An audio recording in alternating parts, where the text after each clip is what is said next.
President, I ask that we recognize the sponsor and the chairperson of the committee sponsoring the said measure, Senator Grace Poe. Senator Grace Poe is recognized as the principal sponsor of the measure. Mr. President, and to interpolate, I move that we recognize Senator Miriam Defensor Santiago. For the period of interpellation, Senator Santiago is recognized. Mr. President, I am not yet recovered from my chronic fatigue syndrome, but I make an exception today in recognition of the importance of this bill, of which I am a staunch supporter, perhaps to the farthest extreme possible.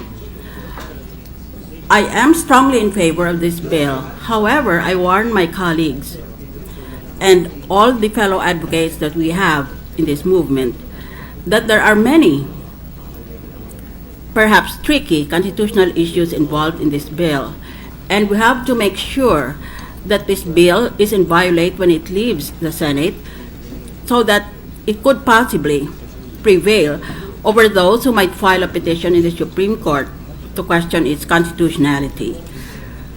For one thing, for example, our bill involves at least two apparently conflicting provisions of the Bill of Rights. The first is Article 3, Section 3, which provides that the privacy of communication and correspondence shall be inviolable except, etc., actually meaning to say except as otherwise provided by law.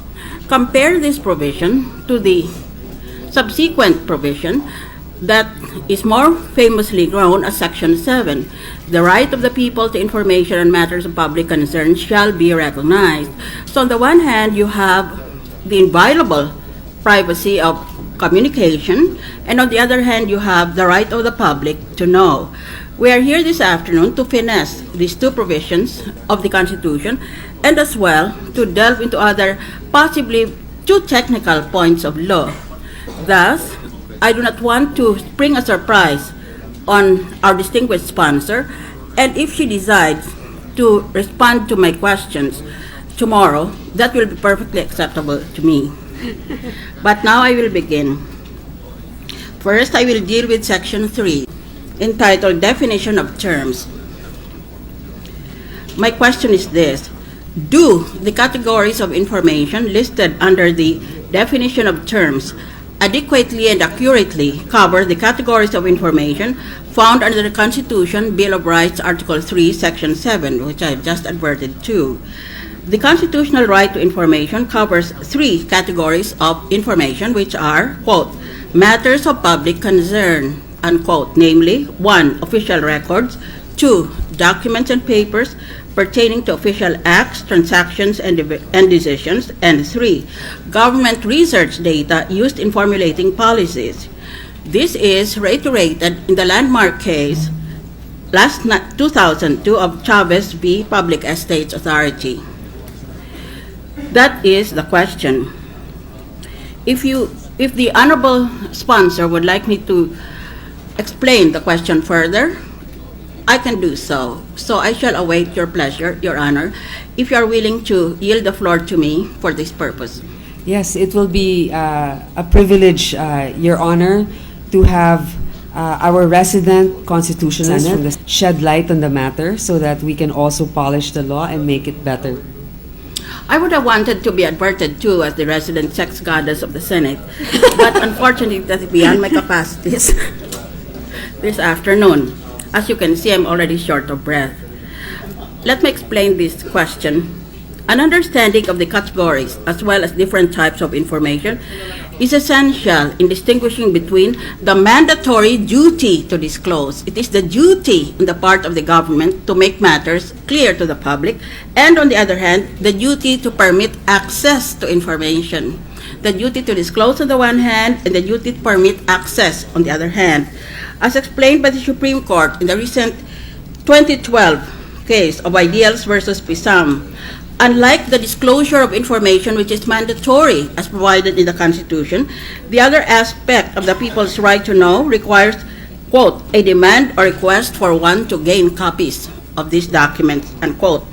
The duty to disclose covers only transactions involving public interest, while the duty to allow access has a broader area of information which embraces not only transactions involving public interest, but any matter contained in official communications and public documents of the government agency. So, I repeat the question. Is there a need for our provision of the definition of terms to classify maybe in the introductory sections, to classify the categories of information which could be considered, quote, of public concern? Wouldn't that be a legitimate source of inquiry, because the Constitution enumerates these categories of information? That is the question. Your Honor, I believe that anything that will make it clear to the public what information should be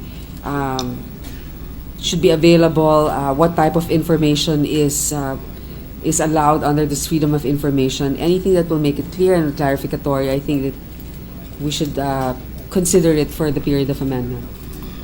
Thank you, Senator Grace. This is perfectly correct answer. Because then we can do this during the period of amendment. I will therefore, if I see any consent on your part, or even tolerance or acquiescence, I will therefore translate my questions into the form of amendments during the proper period. I'm still on this same subject. My next question is, are the definition under Section 3, particularly those of official record and public records, consistent with the use of such terms under other laws and executive issuances? In other words, I'm asking, have you taken a look at all the other laws and executive issuances of the President executive orders? And do we see a distinction between official records on the one hand and public records? There are many, the particular laws that were discussed, for example, when it comes to presidential privilege or information that needs to be divulged. We have examined also EO 464, which is a compilation of the many court cases that have brought about the distinction between communication that may be deemed as privileged and the right of the president to withhold from the courts, from Congress, or from the public. Thank you. Governmental capacity means occasions when the government exercises the usual duties of governance, peace and order, regulation of the economy, etc. Proprietary capacity refers to the government when it engages in what otherwise would be a valid function of the private sector, like entrepreneurship or private ownership of a certain public utility. So, shouldn't we, consistent with the Data Privacy Act, draw a distinction between what is information and the manner in which that information is stored? For, among other things, by drawing a distinction or by differentiating when the government acts in a governmental capacity and when it acts in a proprietary capacity. These distinctions are emphasized in law school and are not necessarily part of the everyday vocabulary of the bureaucracy. So, if I have the distinguished sponsor's permission, I shall translate this question into an amendment at the proper period. We will very much welcome the advice and the suggestions to make sure that our bill doesn't cause any confusion.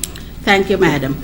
Has the committee compared the language of the administrative code with the language of this bill? Yes, Your Honor, we took the administrative code in consideration with the language of this particular bill and coverage in Section 4. Yes, but I have a second question on this topic alone.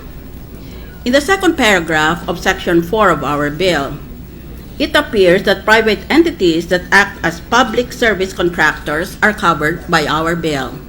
Yes. However, the constitutional principles on the right to information that I adverted to before refer to information under the control and custody of government. Yes, Your Honor. So, our bill covers private contractors, but our Constitution refers only to records, etc., which are under the control of the government. And in the same vein, freedom of information in other jurisdictions, that means other states, also refer to information under the control of the state. That is why I ask, why is there coverage of private contractors? Because normally, in freedom of information bills across the world, if you take a look, they always refer universally to matters within the control of the government. Let me explain further. The inclusion of private entities under the provision on coverage may run contrary to the principle that Freedom of Information Act applies only to documents and other information within the control of the state. Should not the service provided by private entities that act as public contractors be considered as part of the collection and retention by the government of relevant information? In that way, the public may exercise the right of information against the government. Please allow me to suggest that we should further note that with regard, for example, to mining transactions, the Supreme Court in a prior case has noted that under certain provisions of the Philippine Mining Act, RA number 7942, section 94, paragraph F, the law requires the DENR, Department of Environment and Natural Resources, to maintain the confidentiality of confidential information supplied by contractors who are parties to mineral agreements or financial and technical assistance agreements. These points underscore the need to explain the reasonable ground for the inclusion in our bill of documents and information from private service contractors, since there are already existing laws that provide this very same, that protect the confidentiality of these very same transactions covered by our present bill. Yes, Your Honor, this is much appreciated, Your Honor. In fact, having reviewed the FOI bill that we have proposed, we are going to propose during a period of amendment, also incorporating the suggestions that we received from our good senator, our constitutionalist, that to avoid confusion, because information produced and received by the government is the information as defined here in Thank their you. FOI. I feel very maternal to you, chronologically, because I'm afraid I will have to look within myself for the fire to be ignited, Mr. so that President, I can explicate on these technical points that I'm bringing up. Mr. President, I think I like our senator the way she is right now, and I appreciate the maternal vibe that she's getting. Is the intent of our bill, Section 7, Paragraph B, to remove the deliberative process privilege? Are we removing the deliberative process privilege by this section in our bill? Is that the intent? Mr. President, no, that is not our intent, and our senator is correct that the chief executive's deliberate process privilege is different and distinct from the presidential communications privilege, and that it is rooted in the separation of powers. We are not removing this power of the president. We are, in fact, enumerating the actual exceptions by which the president can also invoke this presidential privilege. For example, when it comes to national security matters or the frank expression of deliberations. These are protected even in our FOI, but so to allay the concern also of our constitutional expert, if there is any way by which we can clarify and to avoid any misinterpretation that we are taking out this special power of the president rooted in the separation of powers, then we will gladly accept it during the period of amendment. Thank you for your hospitable attitude. I believe it would be best to make this clear in our bill during the period of amendment, because the rationale for the deliberative process privilege is to prevent premature disclosure of decisions and to preserve the quality of decision-making. Executive officials might be less candid with their opinions if it would become public. The deliberative process privilege has its origins in the common law of England and is normally under the power of Congress. However, our own Philippine Supreme Court has recognized the existence of the privilege or something substantially similar to it that is rooted in the Constitution.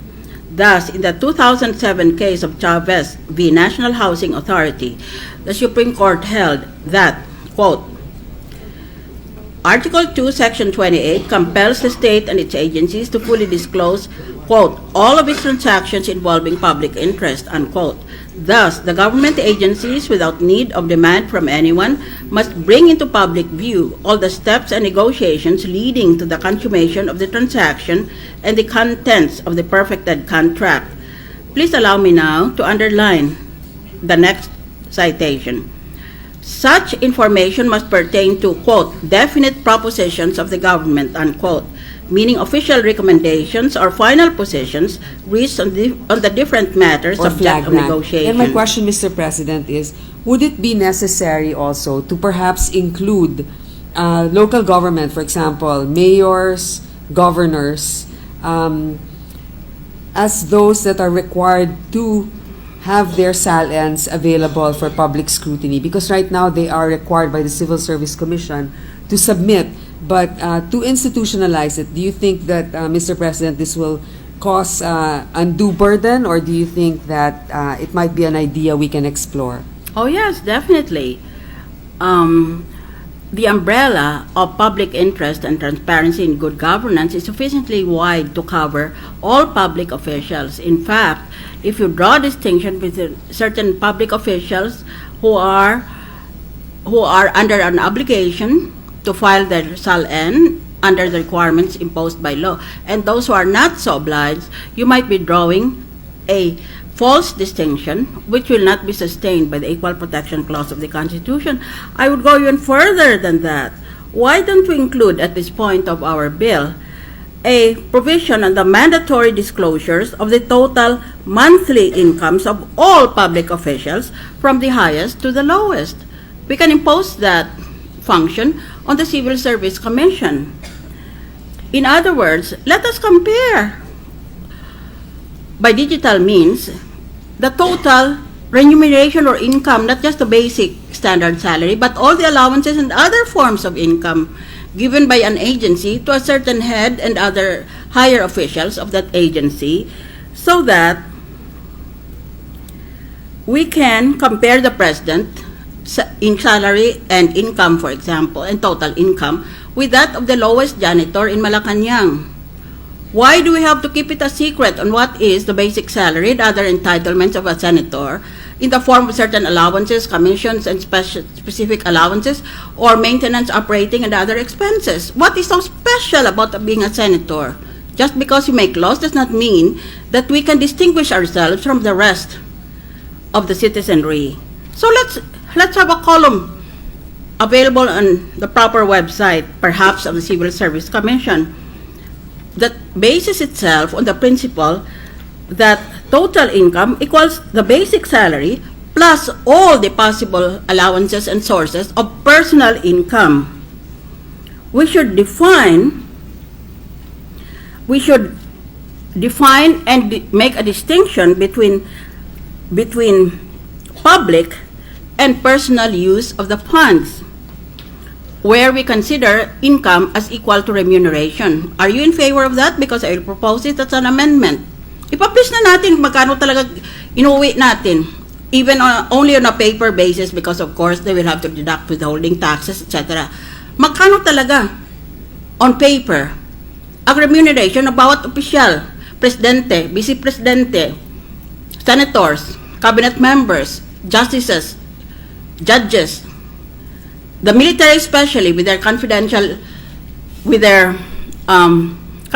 funds or intelligence funds, or law enforcement agencies with that nature of funds. Why don't we all classify and publish it, so we don't have to go scurrying around from dark corner to dark corner as if we were rats?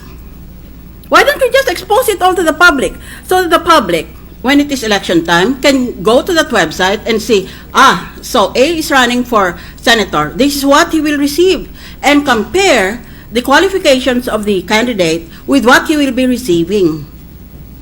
Why don't we do that? Will the honorable sponsor be amenable? Yes. to this kind of an amendment? Mr. President, I'm grateful for that support. In fact, I am glad that our senator was able to shed light also on her opinion regarding the matter and to expound on it, in fact, because I think that salaries, being transparent about it, well, they can probably, the reaction can be twofold. I mean, one side can say, yan lang ba ang kinikita ng senador? Diba? Bakit? Ganyan lang pala kaliit, pero ang lifestyle ay ganito.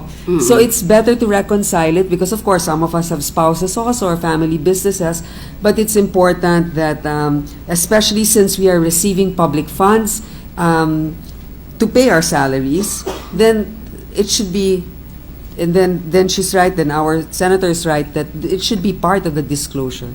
Thank you very, very much. If my physical health allowed me, I would kowtow or bow in front of you, because that is absolutely necessary in my view in today's deleterious state of public opinion concerning the incomes of public officials, especially those elected on a national level like senators. Bakit ang yaman-yaman ng mga senador? Ang basic salary lang pala nila is 90,000 pesos a month. My chief of staff receives almost 80,000 pesos a month. Maniwala ka na 10,000 pesos only separates me from my chief of staff?